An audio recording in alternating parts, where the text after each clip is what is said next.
Final Fantasy VIII is a controversial game. People love to take a dump on this game despite the fact that it's my favorite Final Fantasy. And you know what? I am jealous of the negative Nathans. So now, it's my turn. Because I need to talk about the worst character in Final Fantasy VIII, and I don't think you weebs are gonna like it. By the way, only talking about the player characters, the NPCs deserve their own attention. I know you guys wanted to hear me complain about Norg, but his stupid neck blob will have to wait for another day. So who is not the worst character in Final Fantasy VIII? Well, Squall for one. Gameplay-wise, he can do some absolutely incredible damage with his limit break, and I would say he has a compelling character arc.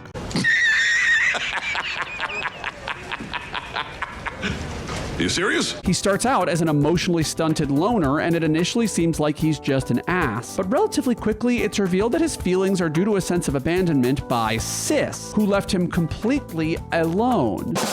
And as the game continues, Squall develops a sense of responsibility for his home, close bonds with his friends and co-combatants, and even a romantic bond with Rinoa. It all comes together gradually, and this is to the game's credit. Nothing about Squall's development feels rushed, and he even backslides several times, isolating himself within his own head before being brought back into reality by the other protagonists, most of all Rinoa. And speaking of Rinoa, she is also not my choice for worst character. Yes, she's still in litigation for inappropriate use of K9 as a lethal weapon, but beyond that, her combat is actually pretty great. She can also just ride on Angelo instead of launching him, dealing about as much damage as Squall can with his Lionheart. And if you want to get some really big numbers, her Angel Wing limit break multiplies all of her magic damage by 5, and it can be manipulated to only summon the Meteor spell, which will pretty much nuke everything. And story-wise, of course, she is an incredible character. To give a few examples, she is the ultimate Nepo baby and gets rescued from prison by her darling daddy's henchmen. But she nearly scratches Irvine to death, forcing him to drive her back and save everybody. She also overestimates her own competence and attempts to subdue Sorceress Edea, unsuccessfully of course, and then she subsequently gets attacked by giant lizards, forcing Squall and Irvine to rescue her. And just to be fair, you could characterize that as a very cliche damsel in distress moment, but I do not. When I think of that particular trope, I think of a woman who does literally nothing but get captured and then just relies on men to save her. Rinoa's kind of the opposite. She takes a big swing, but that swing just happens to be so far beyond her capacity that it almost kills her. And while I think it's important to be careful generally, you know, the sorceress was trying to destroy the world and stuff, right? She literally kills the president. And speaking of that big swing who almost tried to kill the president, Edea is definitely not the worst character in this game. I made a video about the Mount Rushmore of Final Fantasy, and I put Edea on it because she is just that iconic, and a lot of people disagree with me, but you should go watch that video after this one. I will link it in the descriddly-do, because that's what I diddly do. Anyway, let's briefly talk about the other two boys in this game. The other three boys in this game.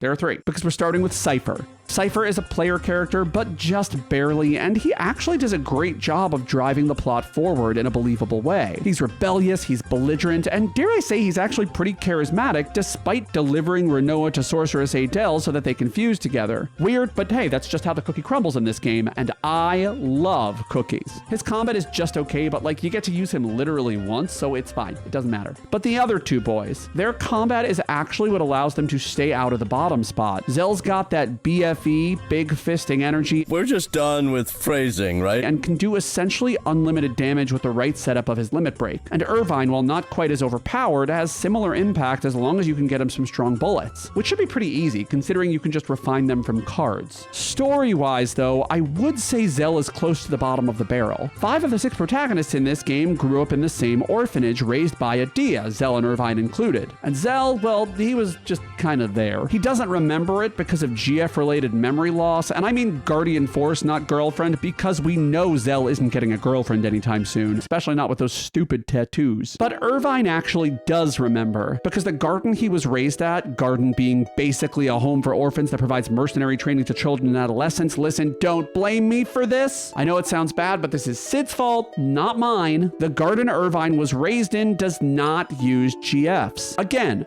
guardian forces, you shouldn't use your girlfriend. Bruh. Though Irvine has a much better chance of getting a girlfriend than Zell because look at that gorgeous hair.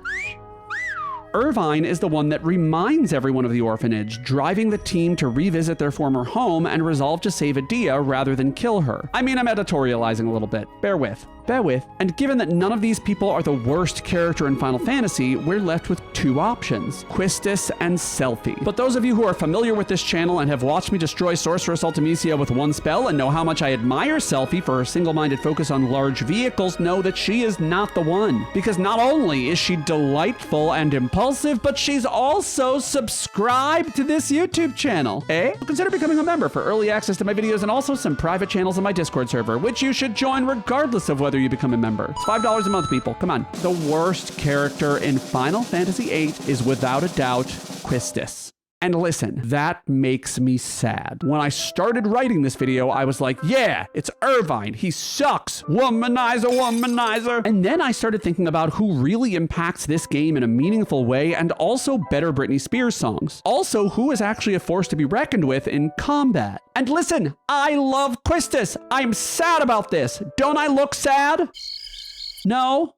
Okay, well, I'm sad. I love Quistis. I love her glasses. I love the way that she thinks she's hot shit and intimidating to men because she is intimidating and I want her to dommy mommy my ass. Okay, get it. I'm a Quistis stan. I'm on the Quistis train, which Selphie is probably driving. But in terms of combat, Quistis has issues. She does have some positive traits, though. I know everyone can do just about everything in this game, so the one thing I want to focus on is her limit break, Blue Magic. Blue Magic in this game has some serious issues, but it does have a few hidden gems. The main spell that people, including me, love to talk about is Degenerator. This spell can kill just about any normal enemy, no questions asked. It can even kill one of the bosses, Oil Boil, in one hit, which is pretty cool. The main use for this spell, though, is power leveling. The problem, though, lies in Final Fantasy VIII's combat system. Leveling is actually a really bad thing to do in this game. As you level, your characters get marginally stronger, while normal monsters absolutely balloon in terms of their bulk and power. So actually, unless you're doing some kind of weird shit like using stat up abilities to increase all your stats with every level, you're actually better off avoiding gaining a single level throughout the game. If you need the most powerful spells to boost your stats, it's better not to fight enemies to get them. You should just use the card mod ability. And in conjunction with that, you should turn enemies into cards with a card ability to avoid gaining experience at all, but still gain ability points. But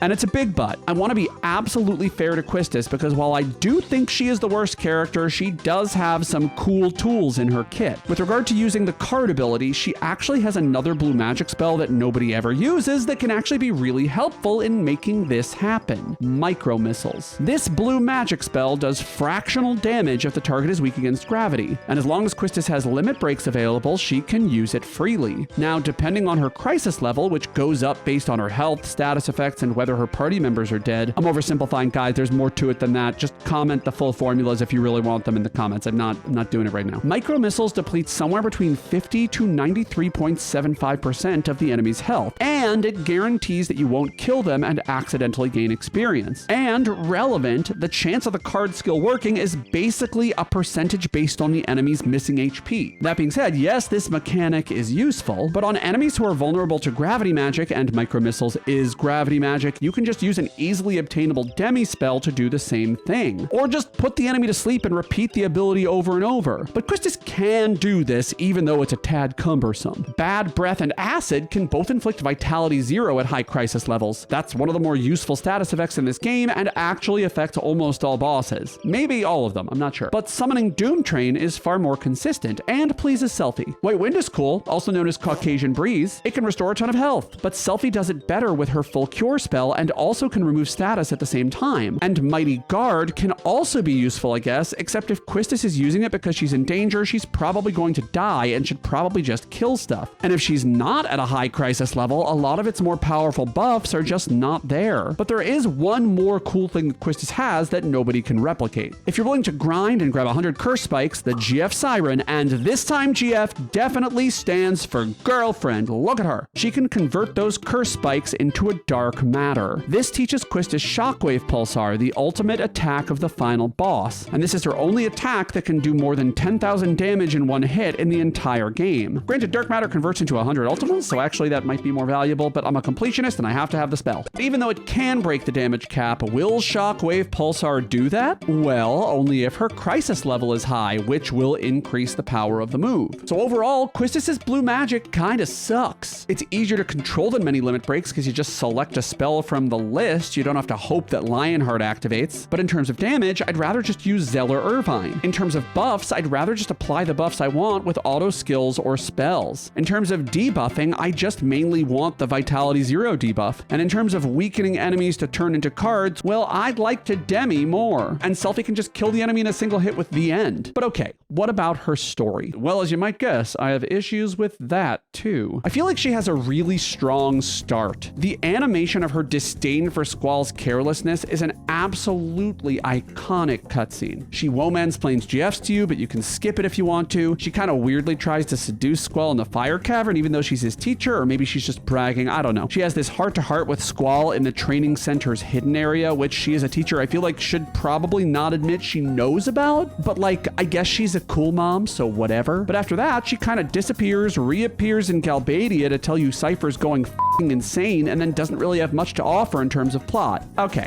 I lied. She does do one thing. She leads the pull the lever to trap the sorceress team in Galbadia and then gets trapped in Delling Mansion, almost ruining the entire plan. So that's great, I guess. But anyway, literally everyone else has a pretty compelling contribution to the plot. Some backstory nugget that's brought up throughout the game, something to make them unique and fun. Selphie likes trains, yes, but she's also a transfer student from Trabia Garden, and she leads an infiltration into the missile base to prevent the destruction of her former home. And then you get to see her interact with her friends after the place gets missile strike to oblivion. Cool. Oh, and her bestie at Trabia Garden also has her card, which is cool. I hate the random rule though. It sucks. Oh, and Selphie drives the motherfucking Ragnarok into the penultimate dungeon, which is badass. Squall and Rinoa are self-explanatory, I think. Zell's mom is right there in Balam, and you can literally go talk to her at any time and even win his card from her. But funny enough, only if Zell is in your party.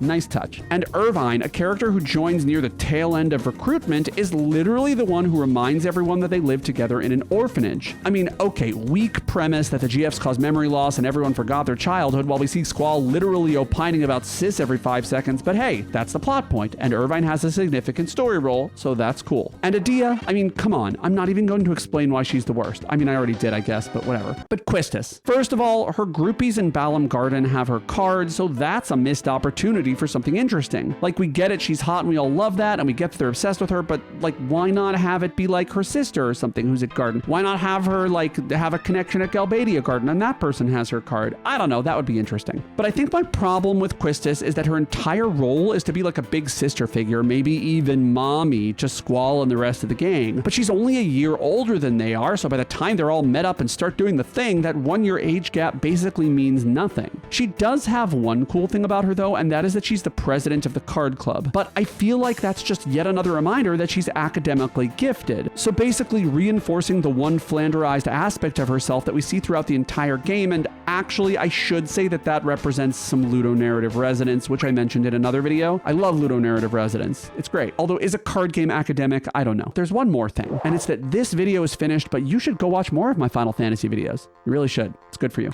Like this one about the best limit break in Final Fantasy. Also, comment if you disagree with me because that's fun. Bye.